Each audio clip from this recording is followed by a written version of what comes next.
Guys, here's one of my favorite drills to help you out with that club path. We need to neutralize that slice, get rid of that hook. This is gonna be one of the best drills. To do that, I give this to a lot of my students and they find it very helpful in kind of tightening that dispersion, right? I know a lot of people tend to hit hooks and tend to hit slices. This box is gonna help neutralize both of those. So regardless of which ball flight you have, this is gonna tackle both, which is the best. And I love the fact that this box is going to cost you $0. You don't need to spend a lot of money for an expensive training aid to get the results, right? And honestly, a lot of the drills and training aids are essentially free.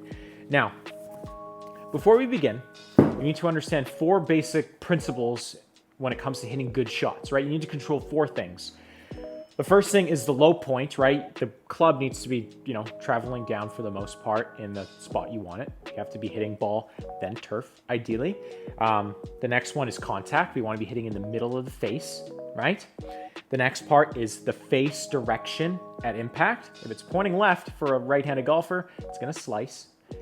If it's pointing right for a right-handed golfer, it's going to go right? The club face determines about 80% of start line direction. And the last part is the club path, which is what this drill is going to be focusing on. It's the direction the club face is traveling through the impact zone, right? Now, I'm going to be doing this all lefty just to kind of help make it a little bit more relatable, because quite good right-handed, and lefty I'm a little bit more volatile. But essentially, in order to have a good club path, we're going to be coming from the inside on the downswing, right? Hitting the ball, and then we're going to be exiting on the inside, right? You see a lot of people, very common over the top, coming from outside to in, right? It's not good. Or you're coming really far inside and then exiting out, right? That's going to cause either a big block or a hook, right? So what we need to do is get this, basically this club path on this nice arc around our body. Do you see that?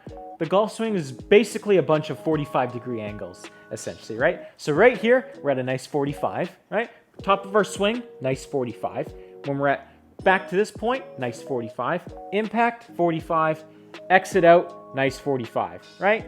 So that's kind of the club path direction, the ideal club path direction. It's going to vary. People can get away with a lot of different club paths depending on what type of ball flight you're going for. Obviously, like if I wanted to hit a big draw, I wouldn't have a club path that's traveling more right. I need to go a little bit more to the left. Okay? But essentially what this box is supposed to do is I'm going to set it up kind of right here. I'm going to put it about a club head, maybe a couple inches away. So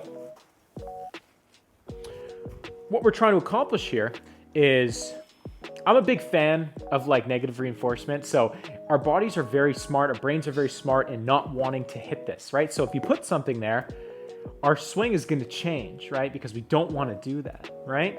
So if we come over the top, we're going to hit the box probably on this part here, right? Because our path is out to in. If we're hitting a big hook coming from the inside, we're going to hit ball first, but then our club face is going to hit this, right? So ideally what we want to do is train. Oh, uh-oh. We want to train. I'll edit that out, don't worry. No, I won't. I'm too lazy. But what we want to do is train our club path so it's a lot more neutral, right? The more neutral you can have that club path, assuming you have a decent club face direction, your dispersion is going to be quite good, right? Now, if your club face sucks, right? Like I'll try to do it here. If it's mega close, despite having a great club path, right? You're going to hit a shot that was so bad it didn't even register. Oh no, it did register, right? It's going to go right. So I accomplished what I was trying to do by not hitting the box, but if my club face is crap, it's going to be a crappy shot, right? So the club face is king, right? But again, this drill is to really focus on the club path, okay? So what we're going to do here, we're just going to hit some shots, right? We're going to see if we can get that club face a little bit more neutral. Now I'm just going to be setting up another camera here just so you can kind of see the other aspects of what we look for, because contact, again, is important. Because there are a couple things you may do to avoid this box, right? And they're not optimal. Okay, so let's hit a shot here just to see how it goes. Not great. Probably left face felt very open, to be honest. Yeah, so not great, but my club path, and if we can go back down here, I don't know if you can see from here, it was only 1.4 degrees, right? That's great, right? A lot of people, in terms of if they hit a slice, probably operating in like, 6, 7, 8, 9 plus degrees, right? So all that was there was the face was just a hair open. That's pretty much it. Yeah, 3.4 degrees. Okay, so not bad. I'm gonna hit one more, see if I can square up the face just a little bit better here. But again, the whole point of this drill is to not hit this box.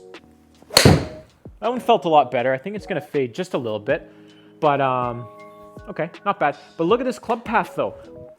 Basically zero. Really, really good shot there. What was my club face? Club face was minus 2.5, so it was open, right? Again, in terms of like, for me as a left-handed golfer, I take that shot all day, every day. That's not bad at all. Now, what can happen here, like I alluded to earlier, is you can do some things in your swing to avoid hitting this box, right? That are not optimal, okay? So what happens here, the first thing, which might be pretty obvious, is you're just gonna hit it way on the toe, right? Your club face, you can get away with it by being a little bit outside in, but you're gonna hit it very toe-y, right? And if you hit it super toe-y, you might actually hit the ball on the corner of the box there. But I'll see if I can hit a toe-y one here, just so we can see what it looks like on TrackMan. I don't know if that felt actually pretty solid, but we'll see if that's a little decent. Not bad, so club face, club path are better. And yeah, on the other screen, you're gonna see that's a little bit toe-y, right? So again, not necessarily as optimal as we'd like. I could have probably hit it a lot further if I made better contact there, but that's something you just have to be very conscious of, right? So obviously the ball flight's gonna tell you a lot of what you're doing in your swing, but you need to be aware if you're doing this drill of essentially two things, right? The first thing is to monitor your contact, right? And if you have like, some spray or some impact tape or whatever, the more you can do to be proactive, the better you're gonna be going forward, right? Because you can do this drill tons and tons, but if you just get used to hitting on the toe, it's not gonna be great for you, right? Now, the other thing, which is a little bit trickier to do, and it's probably gonna require some understanding of the swing and also some filming of your swing from, excuse me, from this angle here. Now, when we're filming our swing, obviously we want the camera pretty much in line with our hands, kind of about chest height is ideal. So what happens here is, let's see, I'm coming over the top, right? I don't want to do that. So what I do in order to shallow the club, right? I stand up, my butt goes basically towards this, right? See how the club goes from here to shallows out a little bit, right? And it's gonna open up a little bit. So then at this point, I'm not gonna hit the box, right? But I'm gonna be in a very weak impact position, right? Whereas ideally you wanna be something a little bit more like this. If you're like this, it's not optimal, right? Your contact is gonna be very inconsistent, right? So what you're gonna look for when it comes to this is you can either draw a line or have just some sort of mental note when you swing. If your pelvis, your butt is traveling like this, or you see yourself standing up, coming out of your posture, it's not good.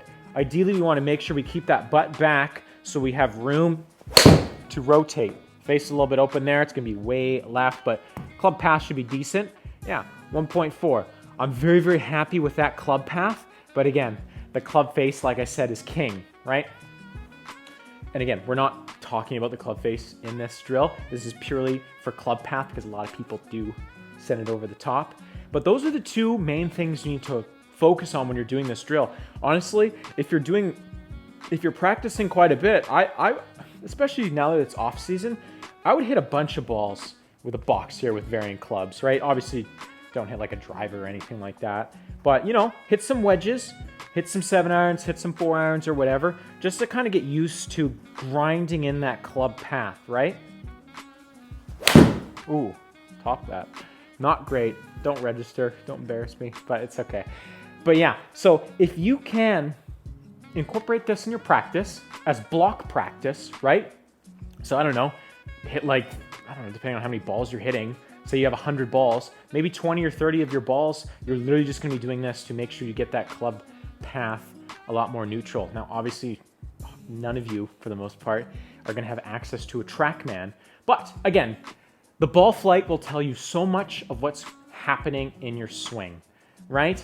If you're seeing those shots, just kind of like do that, especially if it starts left and then peels that way, right? Because again, remember, the club face determines about 80% of start line, right? So if it's starting left, that means at impact, my face is open, right?